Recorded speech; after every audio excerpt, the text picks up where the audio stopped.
Front পেজৰ 5 number চেপ্টাৰত আমি শিকিম যে মাইক্ৰ'ছফ্ট ৱৰ্ডৰ পৰা বা বেলেগ এটা এপৰ পৰা কেনেদৰে আমি ডিজাইন এটা বনাই ফ্ৰণ্ট পেজত আনিব পাৰোঁ। তো প্ৰথমতে আমি জানি লওঁ যে আমি ডিজাইন বনাবৰ কাৰণে আমি ফ্ৰণ্ট পেজটো ইউজ কৰিব পাৰোঁ।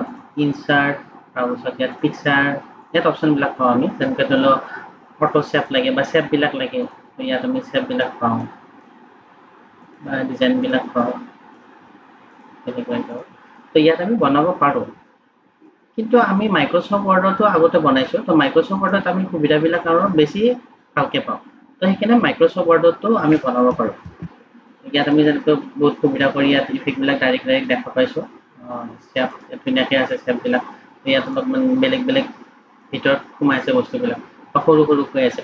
তো আমি ইয়াতো বনাব পাৰোঁ, কিন্তু ইয়াত নবনাই আমি মাইক্ৰ'ছফ্ট ৱৰ্ডৰ পৰাই আনিব পাৰোঁ বনাই। আৰু মাইক্ৰ'ছফ্ট ৱৰ্ডত যিবিলাক অপশ্যন লাগে সেই অপশ্যনবিলাক অলপ বেছি সুবিধা হৈ থাকে। তো সেইকাৰণে ইয়াত কেনেকৈ আনিব পাৰোঁ মই এবাৰ দেখাই আছোঁ। তো ইয়াত আনিবৰ কাৰণে ইনচাৰ্টত যাম, তাৰপাছত আমি যাম পিকচাৰত। তো পিকচাৰৰ ভিতৰত ইয়াত অপশ্যনবিলাক সোমাই যায়। ক্লিপাৰ্ট লাগে বা ফ্ৰম ফাইল ফটো লাগে, তাৰপিছত নিউ ড্ৰয়িং লাগে, ফটোশ্বপ লাগে, ৱাৰ্ড আৰ্ট লাগে। তো ইয়াত ৱাৰ্ড আৰ্টৰো অপশ্যনবিলাক আছে।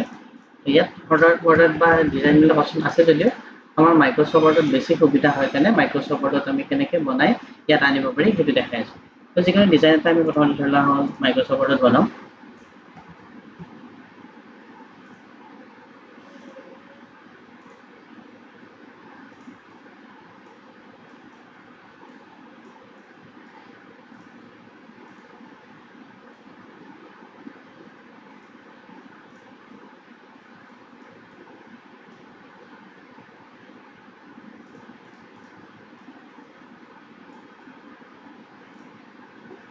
এই ডিজাইনটো যদি আমি ফ্ৰণ্ট পেজত নিব লাগে কেনেকৈ নিম চাওঁ।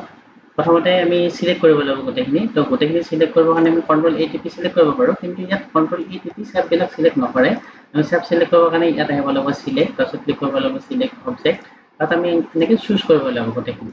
কেতিয়াবা এনেকুৱা হ'ব যে চিলেক্ট কৰাত ভুল হ'লে আমাৰ গোটেইখিনি চিলেক্ট নহয়, কেতিয়াবা দুই এটা এইখিনি এৰি গ'ল যেনেকৈ তেনেকুৱা হৈ যাব পাৰে। সেইকাৰণে যেতিয়া চিলেক্ট কৰিব তেতিয়া অলপমান দূৰৰ পৰাই চিলেক্ট কৰিব যাতে গোটেইখিনি চিলেক্ট হয়।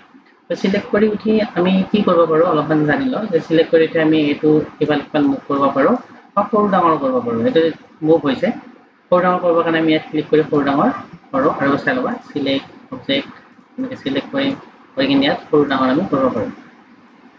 কিন্তু যদিও এনেকৈ ডাইৰেক্ট সৰু ডাঙৰ কৰিব পাৰিছোঁ, আমি কি কৰিম এইটো গ্ৰুপ কৰিম। গ্ৰুপ কৰি ফ্ৰণ্ট পেজত লৈ যাম। তো ফ্ৰণ্ট পেজত নিবৰ কাৰণে হোম, চিলেক্ট অবজেক্ট গোটেইখিনি প্ৰথমতে চিলেক্ট কৰিম।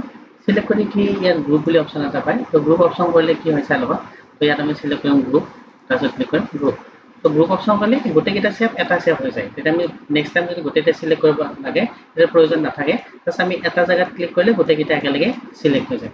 তো এইটো গ্ৰুপ অপশ্যনটো যদি গ্ৰুপ কৰা নাথাকে তেতিয়াহ'লে আমি পাছত যদি আকৌ সৰু ডাঙৰ কৰিব লগা হয় তেতিয়া অলপমান কেতিয়াবা দুই এটা চিলেক্ট নহ'লে আমাৰ কি হ'ব দুই এটা শ্বেপে সৰু ডাঙৰ হ'ব। তো সেইকাৰণে আমি কি কৰিম চিলেক্ট কৰি প্ৰথমতে আমি গ্ৰুপ কৰি ল'ম। গ্ৰুপ কৰিবৰ কাৰণে আকৌ চাই ল'বা। গ্ৰুপ কৰিবৰ কাৰণে প্ৰথমতে আমি চিলেক্ট কৰিম ফৰ্মেট, তাৰপিছত চিলেক্ট কৰিম গ্ৰুপ, তাৰপিছত গ্ৰুপ কৰাৰ পিছত আমি যদি বাহিৰত ক্লিক কৰি দিওঁ তাৰপাছত এবাৰ যাতে যদি আমি ভিতৰতে ক্লিক কৰি দিওঁ তাৰপাছতো গোটেইখিনি চিলেক্ট হ'ব। তেনেকৈ আমি গ্ৰুপ কৰিব পাৰোঁ। গ্ৰুপ কৰি উঠি যেনেকুৱা ডিজাইন নহওক Ctrl+C কৰিম, মানে কপি কৰিলোঁ। কপি কৰি ইয়াত আমি Ctrl+V কৰিম, মানে পেষ্ট কৰিম। তো ইয়াত আহি যাব গোটেই ডিজাইনটো। তো গ্ৰুপ কৰাৰ কাৰণে এনেকৈ এটা শ্বেপতে গোটেইখিনি আহি আছে। তো ফাইনেল আমি ইয়াত আনি দিওঁ।